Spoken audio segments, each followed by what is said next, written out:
What's going on, Guardians? It's your Rifle here, and welcome to my Xur video. I actually used to do Xur, giggity giggity, quite a lot. By do, I mean I used to cover where Xur was at and what loot he has for us. So I'm deciding to start that back up, starting on the last week for Xur on year 1. The next Xur that lands will officially be in year 2, after the Taken King drops. Anyways, let's get to this. You guys are here for his location and what he has.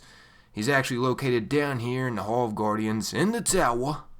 And what he has for us is a pile of poo-poo. No, I'm just kidding. This might be handy to some of you guys. A lot of these helmets are situational though. As some of you guys may know, this is actually Xur's first location in the tower. Anyways, what he has for us, like I said before, he has helmets. And once again, these helmets are situational. I highly recommend these helmets if you don't have them. Except for the Warlock's helmet. I'm not a big fan of the Apotheosis Veil. Anyways, let's get to covering these. Nuts. Starting with the Helm of Inmost Light, as you guys can see, it is a beautiful Titan helmet. The perks on this bad boy is reduced melee cooldown when you pick up an orb, provides death from above and headstrong for Fist of Havoc, and also it increases the melee attack speed. Definitely not a bad helmet for the Titan if you haven't got your hands on this. And for the Hunter, he has the Celestial Nighthawk. I do not recommend this in the PvP world, unless you're joking. But what I do recommend it in is in the PvE world. This is actually not a bad helmet. As you guys can see, Golden Gun fires one shot, delivering 6 times the damage, while also granting Keyhole for over-penetration. And not to mention it has increased super energy gain from killing minions of the darkness, and you replenish super energy when you kill an enemy with a grenade. And for the Warlock, he has the Apotheosis Veil. As you guys can see, the perks on this helmet is melee hits replenish grenade energy, replenish health when you pick up an orb, and the special perk about this helmet, activating your super regenerates your health. It's not a crazy helmet for the Warlock. I actually do not prefer using this helmet for the Warlock.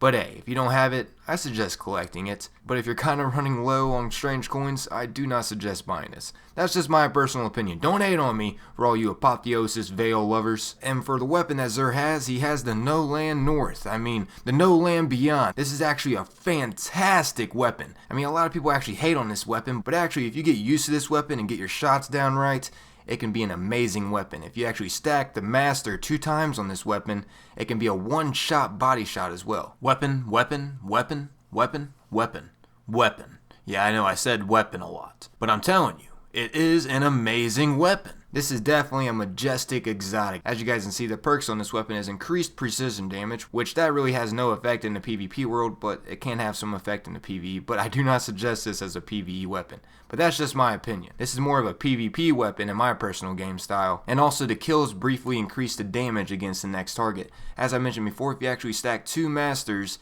this can be a one shot in the body. And also for the tree perks on this, it has lightweight, snapshot, and flared magwell. I normally run snapshot with this just for a quick scope shot, but also using flared magwell and lightweight can be beneficial as well. But like I said before, I normally run with the snapshot. I can't really preview the Titan and the Warlock helmets because I'm not on those characters obviously, but I can preview what the Celestial Nighthawk looks like. And I'm using the Bitter Steel shader in case you guys are wondering why is it white.